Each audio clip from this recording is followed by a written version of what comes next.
Hello, hello. We are back. And today we are having a discussion over a question that gets asked quite often is how do you cultivate and engage a community? And if you've listened to Rhonda and I, you know that one of the principles that we share all of the time is to never forget the power of one conversation with one individual human. And so that's where we're going to start the discussion because there is strategy and there is a formula to follow, but it starts with the foundation of always remembering we are ultimately in the people business. And before we can get to the people of the people business, we have to start with the individual connection first. Hey there, if you like this video, make sure to click the subscribe button so that we can let you know the next time that we drop a new video. So let's get back to it. So, are you ready for this, Rhonda? I am, you know what, when you do your introductions, and y'all, this is all ad lib. So we have these topics and we see these questions, either they're coaching questions or we see these in community and we're like, okay, this is what we could sink our teeth into. And I always sit here thinking, ooh, we get to talk about this. I can't wait to hear what we are going to say. So I am absolutely, and I feel a little bit sad because this week we are apart. Our last conversation, we were together for a week. It's like we're living together and now we're back at our prospective homes. But yes, I'm very excited because ultimately what it boils down to, I think that, yes, I am a systems and process person, but I said person, and person comes first. And I think too often we think, okay, I've got it. Now I'm going to put the system and process in place and I'm going to automate it. It's too fast. It's too fast. And so, yes, let's start talking about connection. Yeah. And so to start there, we're going to dial it back to what humans want, right? And I really want you to pause right here, whatever you're doing. If you're multitasking, you're listening to the podcast, you could be driving, you could be folding laundry, you could be rocking it out and I don't know, maybe exercising. We've got a lot of Peloton fans here, right? What do you appreciate as a human? Right. And for me, there's been some universal patterns and principles that over the years, it's interesting. I've learned observing people and behavior somewhat as a defense mechanism, right? There's certain superpowers that we get because we figure out how to protect ourselves. So I am highly aware of the energy of my environment and the emotion that I'm in. So the pattern that I've discovered, and it's not a secret, there's books written about it, right? Going back 2000s of years, and then you spread in word of mouth and tribes and the Greeks and all of this, but it's people at their core. They want to be seen, they want to be heard, they want to be understood, and they need to belong. So if we just start our focus on those 4 core human elements, everything else that we fold into place must check those boxes. Did you notice what I didn't say? They want to feel like they're being sold to. They want to feel like they're part of a number. They want to lose their individual identity. None of that. None of that. The minute that we focus on revenue and we sacrifice relationship, our business and our impact will ultimately struggle. So I did want to do a little disclaimer there. Profitability is important for sustainability, but we have to stay focused on the human wants and desires first. That's so good. And, I think one of the questions is you were saying, like, being sold to, being a number, being a check, being a part of a program, like thinking about that. One of the questions that kind of comes up that we just got, like, how do we determine what the lifetime value of a customer is? And if I could share a little bit of a story with connection, I think about going to Belts. So what is the value of me being a customer of Belk's? Well, they treated me like a person. And more importantly, when I took my children, I took my sons to the men's department, and the guys, they pull out the tape and they're measuring their neck and they're measuring their arms for a special occasion. It was a special suit that I was buying. I loved the time and attention that they spent with me speaking to my children, because they were the customer too, ultimately, right? And it was for a special occasion. And so the value of that lifetime customer, of that connection that was first made, I continue to go back, and I look forward to going back, because I know, like, consistency, it could be a different sales associate that's there, but it is the consistent pattern. It is the connection first. And that's a department store, guys. Yeah, and there's several other companies. It's really interesting that you communicated that experience, and there's a couple that I can and think of that we've experienced lately. Adam and I went on a date the other day to a speakeasy, right? And you walk through the door, and the first thing there's two people who are there, and you have to say the secret phrase, and then they give you this handwritten ticket, and then they give you the directions sort of downstairs, and it's kind of like there's another little secret pathway, but you have to answer the phone, and you have to use the phrase for your reservation for the secret door to be opened, right? That's an experience. My son Noah just got a job with Chick-fil-A, and in my opinion, Chick-fil-A has systematized customer focus and experience. So I'm super excited for the real world life experience. And so we've just shared like 3 corporate examples, right? 3 brick and mortar examples. But what I'm telling you is that if you harness the power of those brick and mortar and real life physical, like 4D relationships, and you bring it to the online world, it is like dynamite, right? And like there's the connection, Rhonda, because we were mapping this out, and I'm like, I've got this formula. I call it C4, and it's like, because it explodes your impact. And I'm like, but I'm still playing with it, and I don't really know how to cue it up. And then there we are. We just queued it up, and I open looped it. So like before we dive into what those 4 areas of focus are, Rhonda, do you have anything to add? No, I think for me, it is, it's interesting that we use corporate America to bring in different areas. I mean, Belk's is a clothing store. Chick-fil-A, universally, like when anything goes wrong, we say, like, the government should be run by Chick-fil-A, like through a Chick-fil-A drive-through. When the pandemic happened, they did not skip a beat. And you looked at others, like for me, like Zaxby's, it was like a tailgate tent with a poster board sign, "We're open."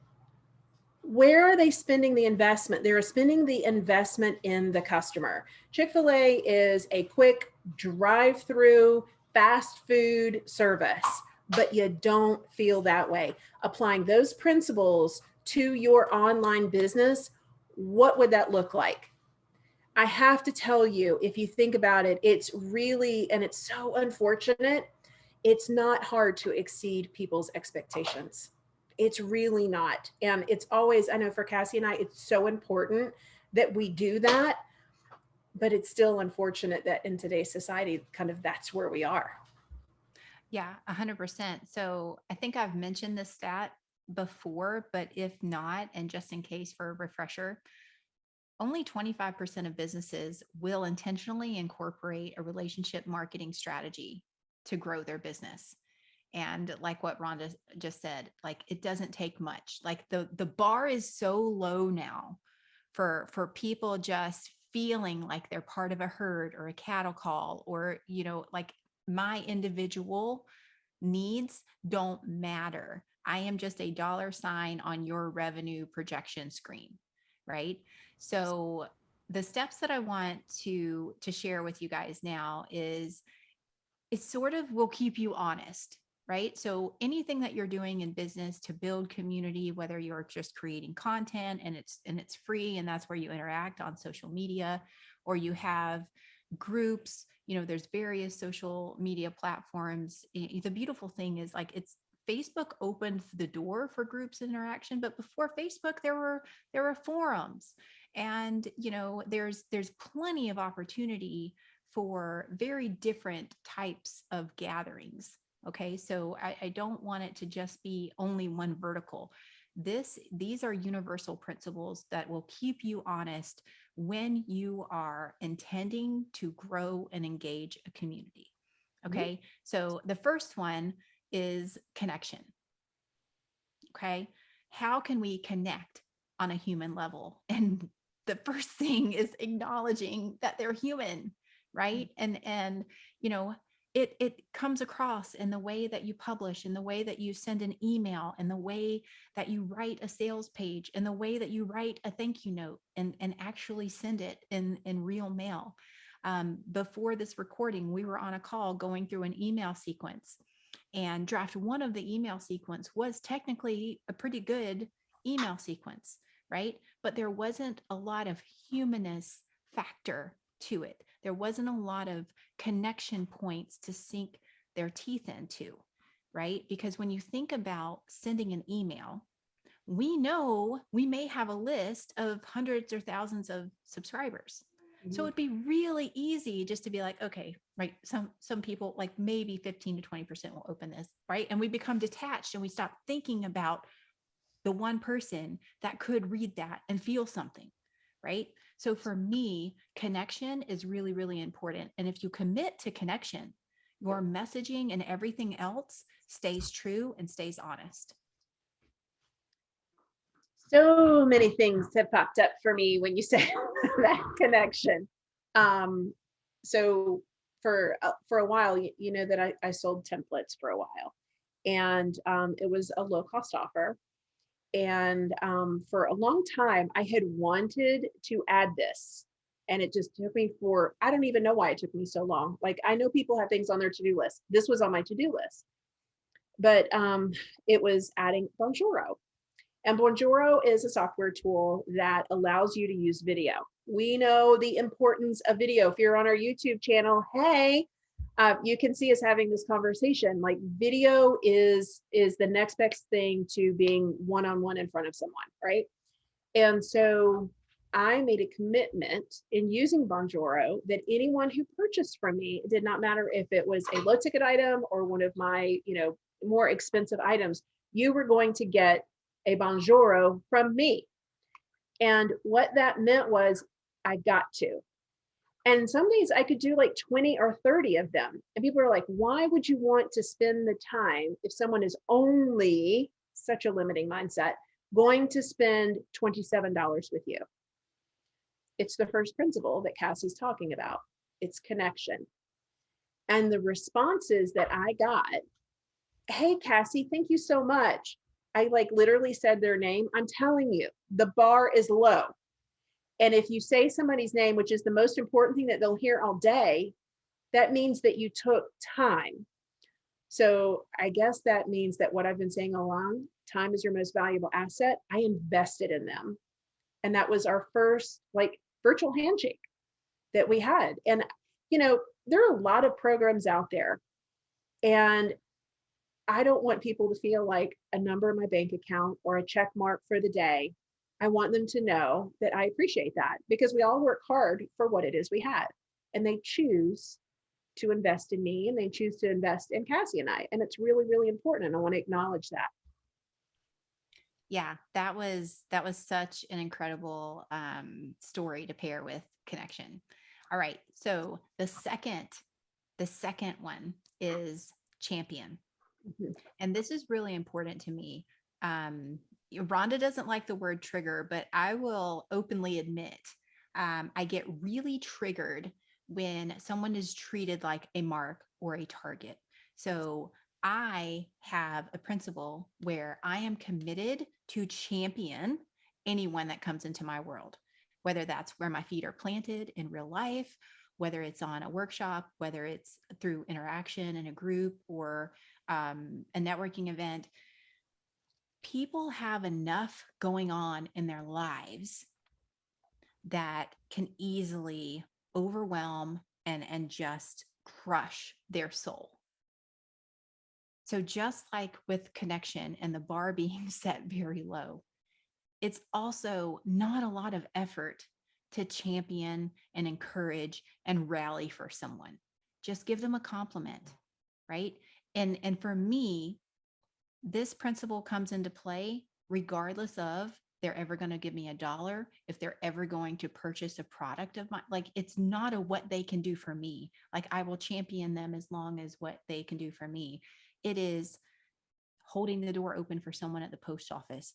It is smiling and having a conversation to someone who's checking out you at the grocery store, because guess what? They've been on their feet all day, right? So when I'm looking at just championing people in life, when it's created as a habit, you do it to perfect strangers, to people you have relationship with, whether it's your spouse or your children or people that you work with and clients. It stays consistent. And I really want to share, when we were at the retreat, Rhonda, this became so present to me. The day that we were leaving, we met the owner of the Airbnb. You remember this? Yeah. And I told you, I said, I actually met him 2 days prior, but he didn't introduce himself as the owner. He was in kind of like a really dirty, like white tee, because they were working out in the yard.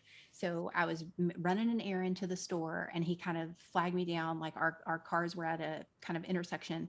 And he's like, hey, we're working on some stuff in the field. Just wanted to make sure it was okay with you and it wasn't going to interrupt anything. And I could have totally been like, we rented this place and we don't really want to be disturbed. Like, it's dirty, it's an eyesore, it's this or that. But there wasn't even a filtering system. I was like, no, you guys do what you want to do. We'll be fine. We've got this, and this going on. The only thing is we'll be recording. Like, so is any of the machinery super loud or anything like that? And he was like, so we had a conversation. We smiled at each other. And I thanked him.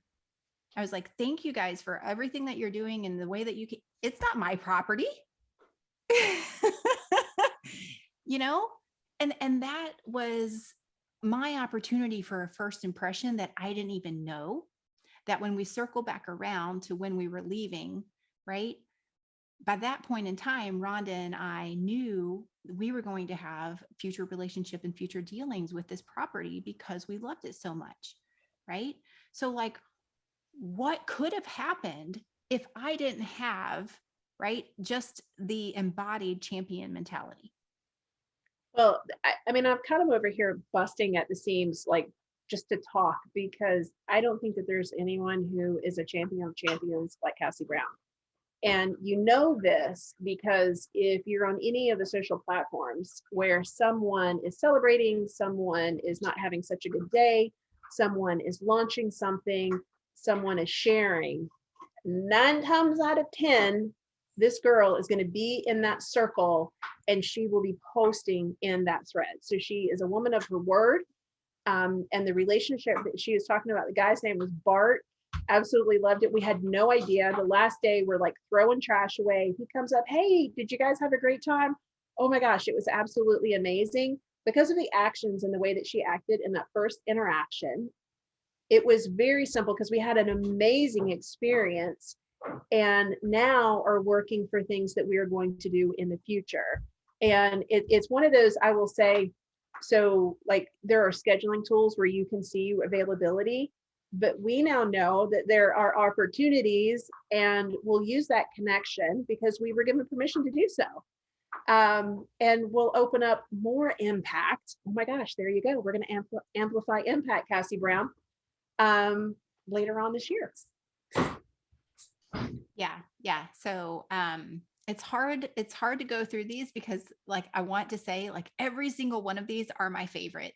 I know, like I'm looking at the next one and I'm like, I'm just going to sit here. I'm just going to sit here because she's amazing at this next one. Like sometimes like we really know our roles and I don't like to step in her role. She won't step in my role. And when it comes to it, I'll just like be quiet and I'll be like, okay, you go. Because I know what you're going to do is what I need to do and what we should be doing. So you just go. So go ahead and share the next one. Yeah. Okay. So the next one is collaborate. And I love fostering relationships and building collaborations. I love it. I don't look at anyone as my competition. I know that there's enough market share out there for all of us. Even if we all 100% served at our capacity, there would still be a gap of opportunity.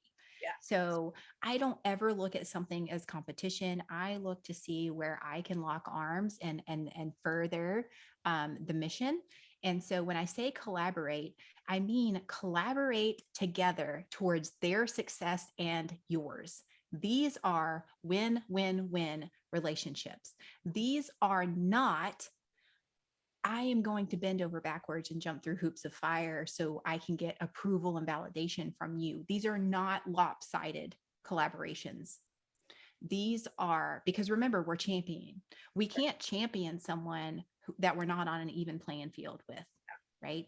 So when we look to collaborate, and I use the word collaborate again, because I don't let something water down. Like I don't want revenue is a result, right? Not a reason. Mm-hmm. Okay, I'll say that again. Revenue is a result, not a reason. Revenue is not going to drive me towards a collaboration. I collaborate whether someone is going to pay me or not, because I could collaborate in their success of a mindset shift, right? We could collaborate in sharing each other's work, right? Peer-to-peer referrals, network connections, right? Again, it's not about how much money someone will give you that validates the amount of attention they deserve.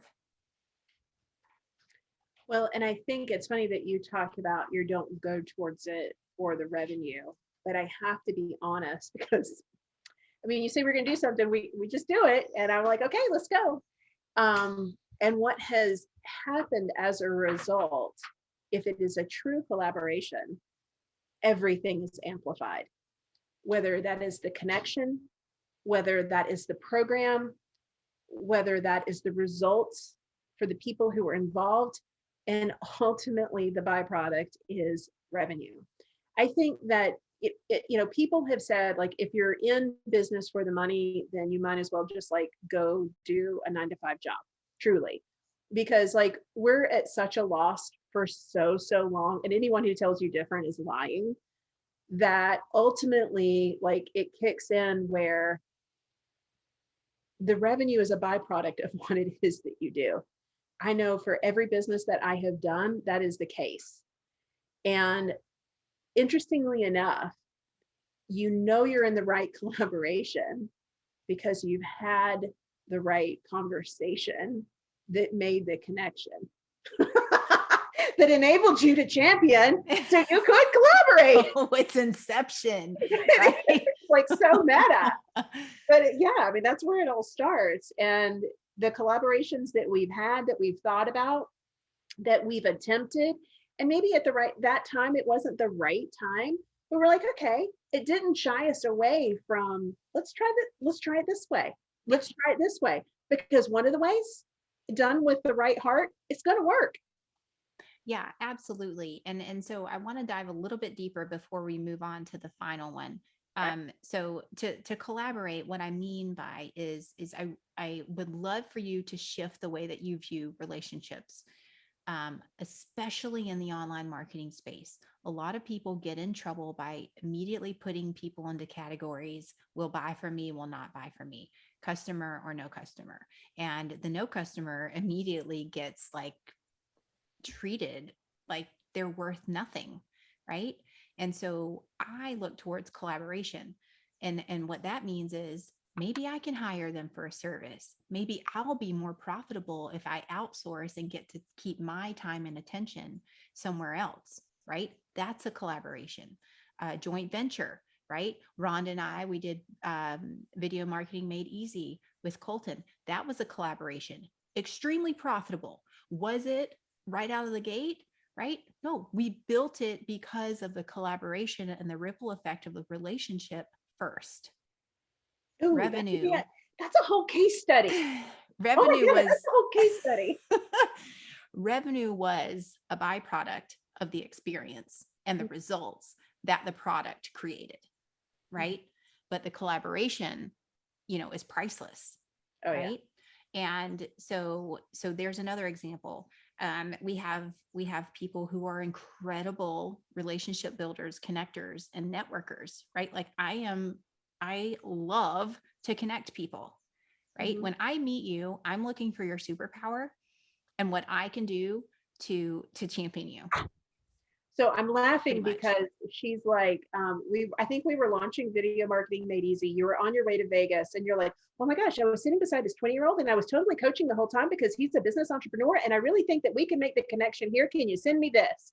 And Yep. I was like, okay, KB, let's go. That is just, she sees those connections. That is one of her Right. major superpowers. Yeah. Right. So if you put a connector into the category of not a customer and you don't treat them like a human, you have just cost yourself and your business and your profitability like hundreds of thousands of dollars. So it almost reminds me of like buyers and non-buyers and putting them in categories. I was kind of laughing. It reminds me of high school cliques. The cool kids, like the nerds, and like the alternatives, right? Like which category were you in at that point and what that feeling was like. And I've had, I don't like to tout revenue. I don't like to tout success and things that I've done. And it's almost sometimes I have been in connections with people and because I don't like say that I'm all that in a bag of chips. When they later find out that I am and they want to give me the time of day, how does that make you feel? I want a genuine Oh. connection. I, I told you I didn't want to go negative, Nancy, but No, yeah, but it's a reality. It's a yeah. like there have been people in my life that like legit did not want to have a conversation with me until I had an audience in a group and they're like, "Hey, I'd love to come teach your group." And I'm like, "Sorry, connection wasn't important, champion wasn't important, or collaboration wasn't important. Like I'm protective of my group, right? I care about these people as humans and I am not delivering them like on the back of a truck to slaughter, right? Because they're just seen as a revenue generating like blip. Okay. So are we pacing good with collaborate? We're clear on collaborate?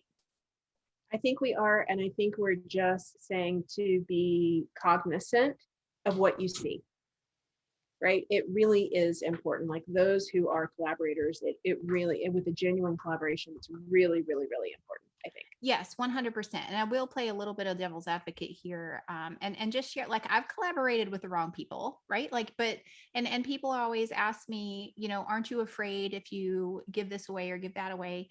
And the thing about it is, like, I do my best to stay grounded in the abundance mindset, where it's like, I am going to serve at the level I'm committed to serve, and I am not going to let someone else's reaction or decisions or anything like that taint my mission on this earth, right? So could it hurt? Could it backfire? Could it sting? Absolutely. Right. But does that mean that you should wall off and stone and freeze your heart? No, no. It just makes you evolve into being more selective, right? And I have a measurement where it's like you match or exceed my energy, period. And that tends to call people forward into something greater because, like, I'm not playing around. I'm here to make an impact. Mhm. Okay. All right. So the final one, and again, another favorite, is contribute. What can we contribute together, like outside of ourselves and our business, to the greater good of the world, of the human race? How can we make this the win-win-win in the collaboration? Like, how can we make this an infinite win for future generations and serve as the catalyst for the change that we want to see in the world? Mhm. I think, I mean, this is another one. I was like, I'm just going to mute my mic. I've seen recently, like, you feel very, very passionate about contributing to someone else's success. And I think kind of that tail end that you said, we don't really think about like leaving a legacy, but I will say that most recently during the retreat, one of the kind words that Tracy shared was that the collaboration, the connection, um, contributing, it's not just for her, but it's also the legacy for her family, for her daughter. And that really just like, it's like, it's a good sucker punch. It's like an ugly cry time. But I think that we ourselves, I think we discount our superpowers all the time. We don't think that people are listening sometimes. And when they do, and when they say things like that, we really feel the importance of our mission. And if you don't like harness that superpower and contribute, I, I, I just feel really bad because you're not going to experience really, here's that word, the amplification of all of us as a community. And it's so much better to kind of to live that way and to live in an abundance mindset. I mean, a lot of times it's funny, Daniel and I'll be talking and I was like, well, we're going into a limiting mindset. We need to go abundant. I think there's so many different ways that we can go down, but I will say Cassie Brown will die on that hill. She will die on that hill for you, and she will never leave you behind. It's not about the paycheck for her. And, you know, we've talked about this. I mean, gosh, she has built such an amazing, just a community of connections over the years. And she is like crazy protective over it. And she serves like crazy. And she doesn't yet know her superpower. Like she doesn't know like the power that she has and what she's built. And so that's what's so exciting to watch unfold. Well, thank you. I accept and I receive all of those extremely generous compliments. And, baby Cassie wasn't always to that point. It would be deflect and like, oh, no, I'm not that great. And not that I think that I am all that. And to use Rhonda's terms, all that in a bag of chips. I will say unapologetically, I know my mission. I know my mission. And it is through one conversation at a time, we are impacting one. We are going through that evolution of connection and championing and collaboration and contribution. And it's beautiful to see unfold because it's not just us that we're affecting. I mean, think about all of the things that got us here. Like when we went to school, there was only really one path. You get good grades, you go to college, you work for corporate America, you retire, right? And if you're lucky, you have enough income to travel on and maybe have some fun vacations and see the world, right? We are redefining opportunity all around us. Like my youngest daughters, like 12 and 8, the world is at their feet because they can be anything that they want to be because they have a front row seat and they are watching. And to be able to have that same role in the people that we serve for their families, and when you talk about legacy, like and you see that ripple effect among the generations, like that contribution has the ultimate ROI because you are legitimately changing what the future reality of someone's possibilities are. Mm-hmm. And don't ever underestimate that. So that is my C4 recipe for exploding connection. And, when I look at, how to build an engaging community, if those 4 things are present and you are really acknowledging and seeing someone on a human level, all of the strategies and tactics, they'll work. But only if they feel like the humans that we are calling together and gathering and like doing life with, they need to know it is safe. And it is not us that tells them this is a safe place. We can build it, but they decide it. And this sets them up for feeling that they belong. It creates a community, and it kind of surpasses, I think, engagement, because they almost champion that community. They become very protective, like people within your world become very protective of that community, all in a good way. And I think that when you can band people together through, I know that you're saying like it's a formula, it's a recipe. I think that we just have to be really mindful that it all starts with a conversation. And this is not something that you can add fire fuel to or amplify. You can amplify, I think, like the four C's together, that they work in tandem. But yeah, it's one day at a time. One day at a time. It is one day at a time. And I think that's the beautiful part about contribution is you're empowering. Mm-hmm. You know, if you look at inside, there's an infinity loop of everything. You have connection, champion, collaborate, and contribution. There's an internal infinity loop of empowerment. And the thing about it is not all on our shoulders. The moment that we empower someone else, we give them permission to step up and serve. And can you see the power of everyone stepping up and serving, and just the weight that's lifted? It's like many hands make light the work, right?